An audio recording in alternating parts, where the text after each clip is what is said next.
జగన్మోహన్ రెడ్డి పరిపాలనకు కూటమి పరిపాలనకు వ్యత్యాసం ఎక్కడుంది ఇప్పుడు? ఆ రోజు జగన్మోహన్ రెడ్డి విచ్చలవిడిగా పోలీసులను ఉపయోగించి మాలాంటి వాళ్ళందరి మీద అక్రమ కేసులు పెట్టించి దాడులు చేయించి మమ్మల్ని ఎన్ని ఇబ్బందులు పెట్టాడో, ఈరోజు మీరు ఈ విధంగా ఒక దళిత మహిళలకు కూటమి ప్రభుత్వం ఇలా జరుగుతుందంటే మేము ఎలా భరించగలుగుతాం? మాట్లాడకుండా ఎలా ఉండగలుగుతాం?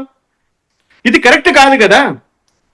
నేను ఇప్పుడు అంటున్నా, జడా శ్రావణ్ పక్కన కూర్చోవడం ఒక్కటి అభ్యంతరం తప్ప నాకు ఆమె డెఫినెట్ గా తెలుగుదేశం పార్టీ ఆఫీస్కి వెళ్ళి కలిసి ఉండాలి. జడా శ్రావణ్ కాదు కలవాల్సింది. అంటే అక్కడి వరకు వీళ్ళు వెళ్ళనివ్వడం లేదు సార్. పోలీసు వాళ్ళు కూడా వెంటాడుతున్నారంట వీళ్ళని. పార్టీ ఆఫీస్కి వెళ్ళాలా అనే అవన్నీ అబద్ధం అండి.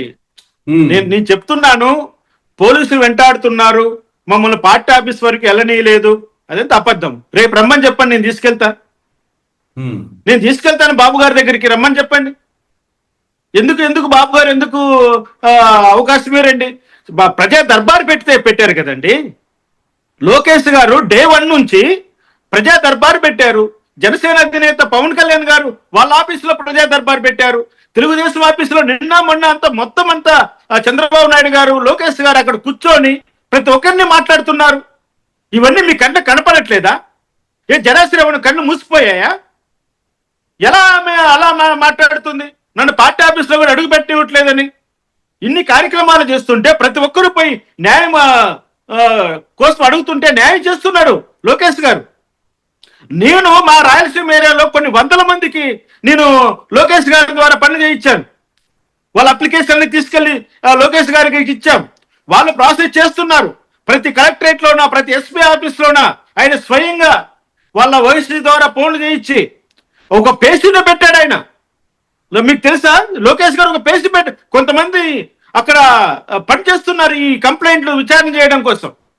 ఇంత వాళ్ళు వెసులుబాటు కల్పించి వాళ్ళు కష్టపడుతుంటే జడా శ్రావణ్ కుమార్ జగన్మోహన్ రెడ్డి ఉచ్చులో చిక్కుకొని జగన్మోహన్ రెడ్డి ఇచ్చిన డబ్బులు తీసుకొని నువ్వు ఈరోజు ప్రెస్ మీట్ పెట్టి నిన్ను సూసైడ్ చేసుకుంటానని ఒక మహిళ దగ్గర చెప్పించి, ఒక దళిత మహిళ దగ్గర చెప్పించి రేపో మా బాయని చంపేసి ఆ నింద ఊరిపై చేద్దాం అనుకుంటున్నారు మీరు.